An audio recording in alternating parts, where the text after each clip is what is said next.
Teacher, yes. Quick, I gotta go back to Amanda because real quick, did somebody knock on your door or did you hear something? No. Here comes some shit for you to deal with right now. Because, dude, what was that? No, it's just my cats. They wanted to go. It was your cat. Okay. Nobody's dying. No, because there was an earlier moment because your light was turned off, and so behind you it was this darkness, and there was a moment I forgot who was talking, but I noticed that you did this. Like, it's literally just my cat. You looked back a lot, and then you turned the light on, and then now you went to go enter the door, and there was no one there. And I'm like, no. There's something that would be so wild if you see like a spirit like right there. No. Fucking turn off your light. See who you see. I'm just honestly, isn't that like the human beings in my experience? I know of friends who've seen shadows. They're always humans for me, which is way worse. Way worse. I hate that face you're doing right now, dude. It just gave me fucking chills. Because I mean, to this day I still quote unquote see things, but I always chalk it off to my imagination. Like, no, we have to learn not to do that. Like, we have to just accept it. Like, it's real. There's real stuff around us. We're getting drowned out with media and technology and all this stuff, and we're being told that it's not real, but stuff's happening. Because it's totally true. I've been reading like early psychiatrist work, like, and they talk about how like people who are in like more primitive societies, I say primitive quote unquote, but they're closer to the spirit, so they don't have neurosis like us. We're so how do you say? Like, we're so logical, you know, like everything has to have a reason. So then, and like fair. Spirits, you know, or quote unquote spirits, as they say, like, you don't know where it's from and you know where it's going to go, you know? So it's like we're just so logical. We're like, oh, that's just your dissociative. Or, oh yeah, I'm being antisocial. It's like, no, there's more. Like, there's more to it than just the logical. And then Amanda, when you were talking about how you can feel certain things, has anyone here watched Serial Experiments Lane? No. Is this on Netflix? That sounds awesome. Will it scare me? What? Scary? It's a Japanese anime. It's an anime. Oh, I have seen this. Sorry. Yeah, it's like, it's really weird, but it talks about how, well, one of the things it talks about how like humans, the existential question of does our spirit come first or does it our body? So does it like our body has the spirit, and then like if we don't have the body, we have the spirit, or do we have the spirit and we don't need our bodies and the body's just kind of like a vessel, you know? Yeah. And it's like one of those like weird anime, whatever, but it's really interesting. I've been thinking about that because people can definitely feel things, and then people are like way connected with cell phones and stuff. Like, I know this is like very weird, but like one of the original founders of modern Satanism, Aleister Crowley, he was a hardcore atheist, and he talked about yoga. And yoga traditionally means union with God, right? Like it's like a spiritual practice embedded inside of physical practice, right? Mm-hmm. So Farrah, just correct me if I'm wrong. No, that's right. Yeah. It's like, yeah, but he denies all of that because he's an atheist, right? So, but one of the things he says, and he has like this like very extensive lecture on yoga where he goes deep into like the physical practice, but denying like the spiritual connection.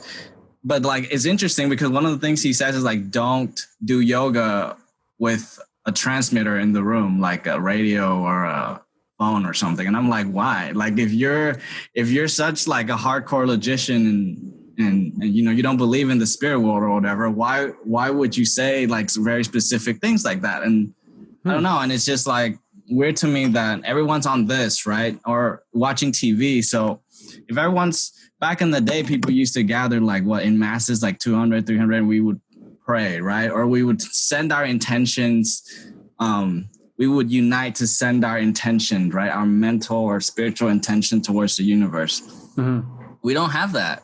We have protest and we have this. Like everyone is like a zombie on this. And like myself too, like like millions of people tune in, all their attention's on the TV, right? So all of their intention is on this like program. So what does it do to us psychologically and spiritually? And I've just been thinking about that a lot.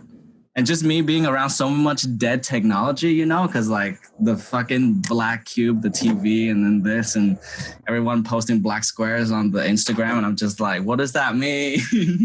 What does that mean? But anyways, yeah, getting off track.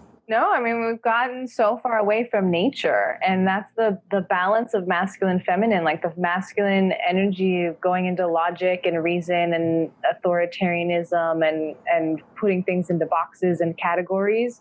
It's gotten so far away from the feminine, the nature, the earth, the connection to spirit and all this stuff that we're having problems now. People have physical health problems because they're not eating the right herbs. They're not connected to the earth and the nature, and people are having mental problems because they're, you know, stuck in technology and they're stuck in disconnection and isolation and all this stuff. So it's like that separation between the masculine logic and the feminine earth and spirit stuff is pretty severe now. So people are really feeling it now. People are so far into technology and logic that we're missing stuff, you know, that we need. Yeah. I mean, I was missing, because now I'm obsessed with that girl, Lauren, who I didn't think I liked very much. I was putting up all kinds of logical boundaries. I was like, I don't like that she did this that one time. And I like hated her. And then now that I'm like forced by powers, whatever, beyond my understanding, to actually connect with another human being, I'm like, oh, fuck, she's so cool. You know, but sometimes it's like, since all this bullshit, like our phones and everything is telling us what we're supposed to think about other people and how we're supposed to feel about other people, we like have to shut that shit down and just like focus on like what do we actually feel. Like when Emeroy, what you were talking about, your experience, that really resonated with me, because you're talking about, you were looking at this fucking thing in that church or whatever when you were in high school, and it's like you were fucking knowing that was happening, but you're like, that's not happening. Yeah. But you knew that shit was happening. You're like, that's not happening. It was an internal struggle.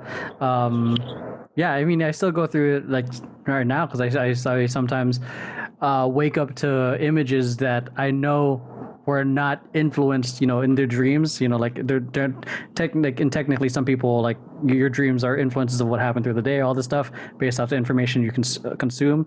But like I would wake up to images, to things I definitely did not consume throughout that day, faces I don't recognize. That's right, the collective unconscious. So. Yeah. So I thought I was the only one that thought about that stuff. So yeah, I'm like, who is this? You're not alone. Like I'd wake up like, who is this? Like, why am I looking like? I'd be too tired to think about it, but it would just. I mean, they say that you're able, even though you don't know a person, even though you can just see them.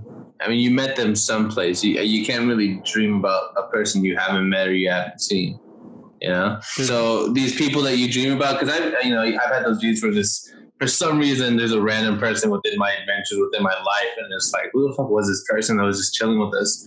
But they say that it's just somebody you see 100 people randomly. Well, I mean, probably not nowadays, but on our normal days, you would see all these people on the streets. So the people in your dreams are just people that you've seen in the background of your life sometime, somewhere.